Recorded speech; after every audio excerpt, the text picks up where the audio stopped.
Alors on va se poser une question très simple. On va essayer de trouver quel est le nombre qu'il faut multiplier par 5 pour trouver 1. Donc, si on cherche bien, on trouve que c'est 0,2. Donc 5 fois 0,2 égale 1. Alors je vais continuer avec un autre exemple. Par combien faut-il multiplier moins 4 pour trouver 1?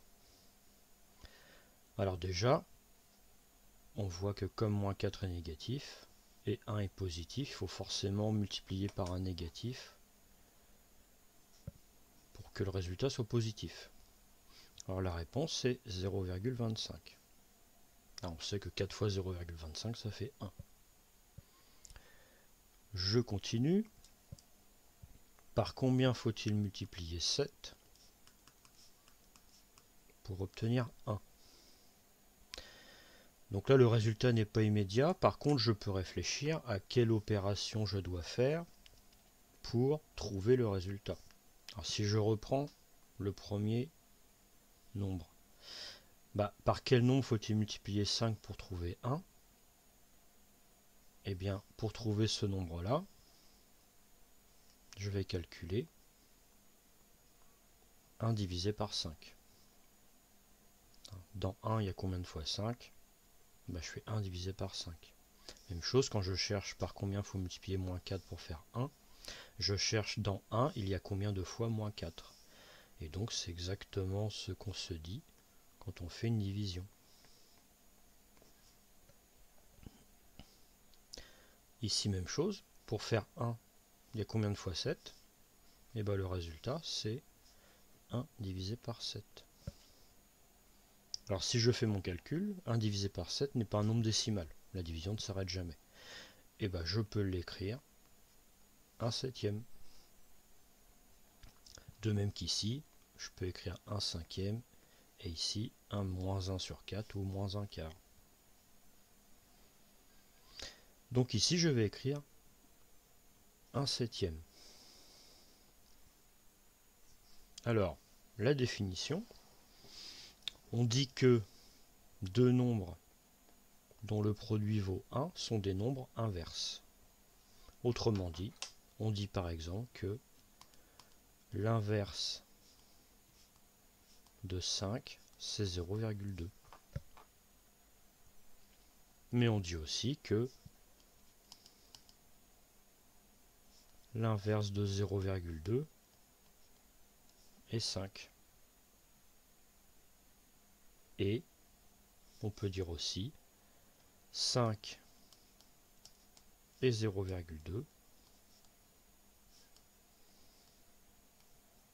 sont des nombres inverses. Donc voilà, c'est une notion assez importante.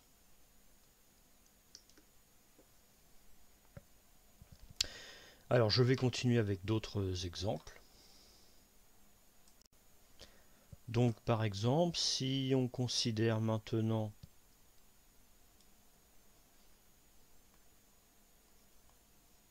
le produit 3 demi fois quel nombre fait 1. Alors, autrement dit, je suis en train de chercher quel est le nombre qu'il faut multiplier par 3 demi pour faire 1. Donc si on reprend la définition que je viens de donner, quel est l'inverse de 3 demi? Alors, donc là, ce qui est particulier, c'est que j'ai mis une écriture fractionnaire. Si je réfléchis, on a vu comment multiplier deux fractions.